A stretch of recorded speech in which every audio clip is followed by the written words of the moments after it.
Alec Murdaugh was convicted of the murders of his wife and son in 2023, but the verdict left more questions than answers. From a bizarre shooting to a housekeeper's mysterious death, there's a lot about the Murdaugh case that doesn't add up.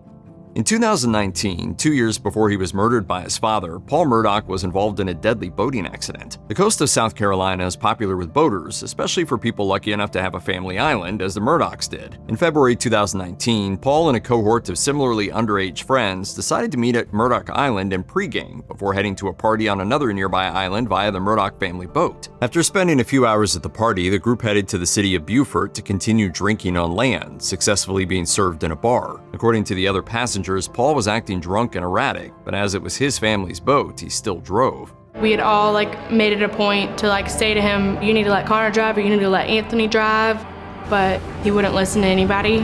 He alternated between driving in circles and fighting with his girlfriend until, at 2:20 a.m., the boat struck a bridge and passenger Mallory Beach was thrown from the craft. Beach's body was recovered from the water several days later, about 5 miles downstream from the crash site. Meanwhile, images of the boat show serious structural damage and a significant amount of blood on the floor. Paul's blood showed a high .24 blood alcohol level several hours after the incident, which is triple the legal limit. Paul was indicted for felony charges in Beach's death and injuries to other passengers, but died before facing trial.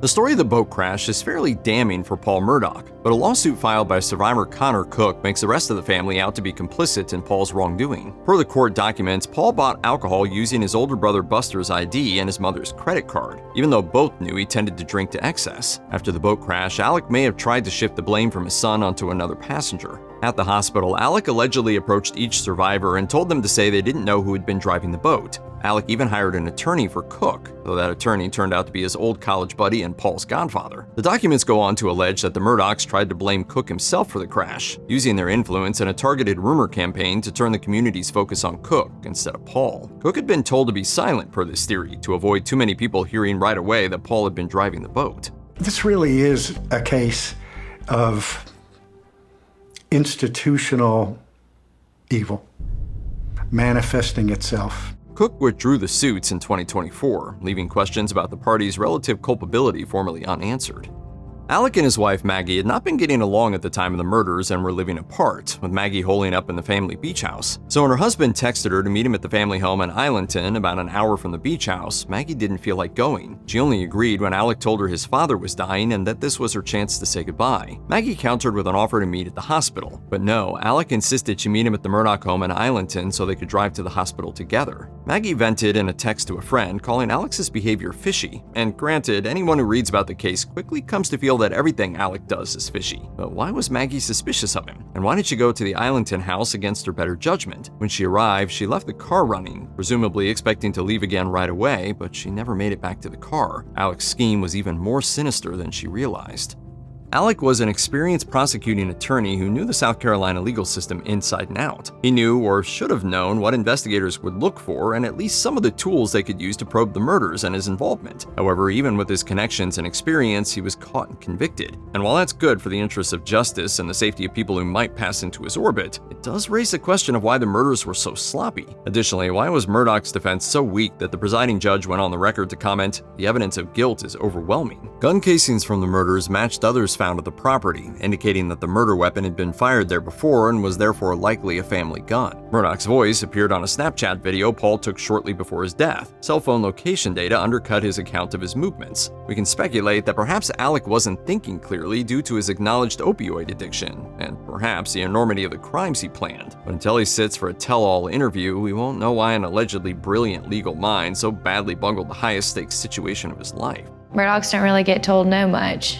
The Fifth Amendment to the U.S. Constitution states that you don't have to take the stand in your own defense, and Alec Murdaugh knows this. Yet, as a tarnished defendant answering for the murder of his own family, Murdaugh chose to take the stand anyway. So why did he go on the stand, and why did his attorneys let him? Jurors who spoke to the media after the trial confirmed that Murdaugh's testimony had hurt him. He acknowledged lying about his whereabouts, claiming that he had not gone down to the kennels where he later found the bodies. Cell phone data disproved this story, and Murdaugh's initial attempt at deceit seems to have made him generally hard to believe. His former prominence also hurt him, with one juror commenting that she saw his testimony as just another iteration of the courtroom performances he'd given throughout his career.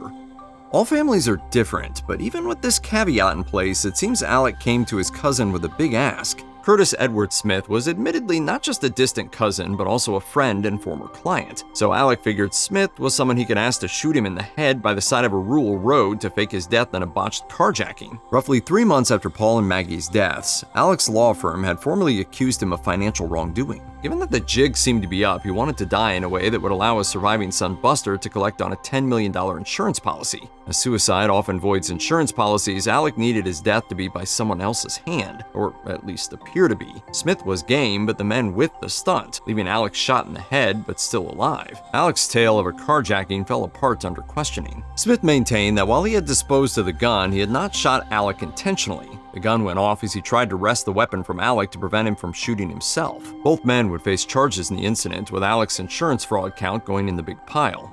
One of the suspicious other deaths associated with the Murdaugh family was the demise of Gloria Satterfield, the family's long-term housekeeper. Satterfield fell and was injured at the Murdaugh family home in early February 2018, lingering a few weeks before dying on February 26th. Details of Satterfield's injuries are not publicly available, but the initial story, according to Alec, was that she had tripped over the family's dogs and fallen down the house's front steps. A lot of people weren't really buying the whole dogs knocked her down the stairs narrative.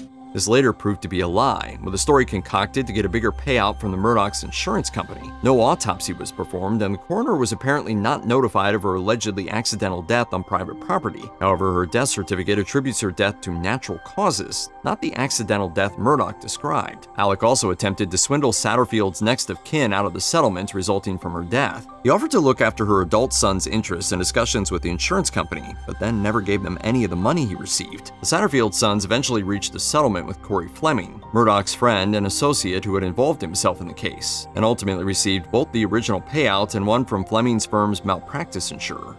Stephen Smith was a 19-year-old nursing student when he was found dead in the middle of a road in rural South Carolina in July 2015. Smith's death was initially ruled a hit and run, but in the summer of 2021, South Carolina police announced that they would be reopening the case as a homicide, explicitly citing information they had uncovered in the investigation of Paul and Maggie Murdaugh's murders. Smith was openly gay, and both his mother and the Smith family attorneys suspect that his sexuality may have made Smith a target. News reports indicate that Buster Murdaugh, who had been a classmate of Smith's, was mentioned in witness interviews in the initial investigation, though he had not been charged as of mid-2025. Buster wasn't the only Murdaugh with a rumored connection to Smith's death, though. Alec's brother Randy, also an attorney, called the family and offered to help in the aftermath. Later, when Smith's mother drove by the area where his body was found, she saw Alec and Randy standing by the side of the road. There was no apparent debris from a car impact near or on Smith's body, and the sheriff reporting his death to his parents initially said he had been shot. A policeman on the scene has claimed that the corpse appeared staged, and unlike in most car impact deaths, Smith's clothing was undamaged and his shoes remained on his feet. The investigation continues.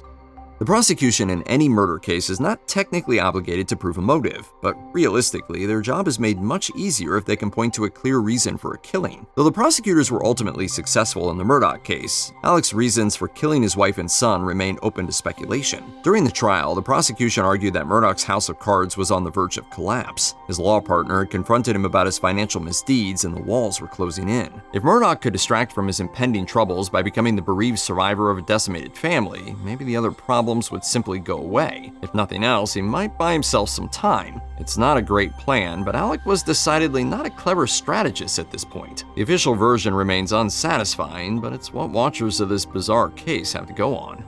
The financial stresses that allegedly provided the motive for Alec's murders of his wife and son were colossal by most people's standards. If he and his family had been found liable in the boat crash lawsuits, he might have been on the hook for $10 million. Additionally, Alec had wrapped himself in a complex web of fraud schemes, bilking his employer and his clients alike. There were plenty of times where I took money that I shouldn't have taken. There were plenty of times where I stole money. Gloria Satterfield's death wasn't the only case in which Alec had lifted money. It turned out he had set up a dummy bank account made to look like it belonged to a structured settlement administrator, in which he had siphoned funds that belonged to his personal injury clients. This private account was also set up to receive litigation fees payable to Alec's firm, not to Alec himself, cutting the firm out of the financial loop. Alec had even pulled local banks into his schemes, with one bank executive, Russell Lafitte, found guilty of helping Alec conceal his financial misdeeds and allowing him to take out loans against accounts in his clients' names. It's a complex web of crimes to keep afloat, but it seems Alec needed the cash. According to The Independent, his drug addiction had gotten so bad that he was spending over $50,000 on opiates a week.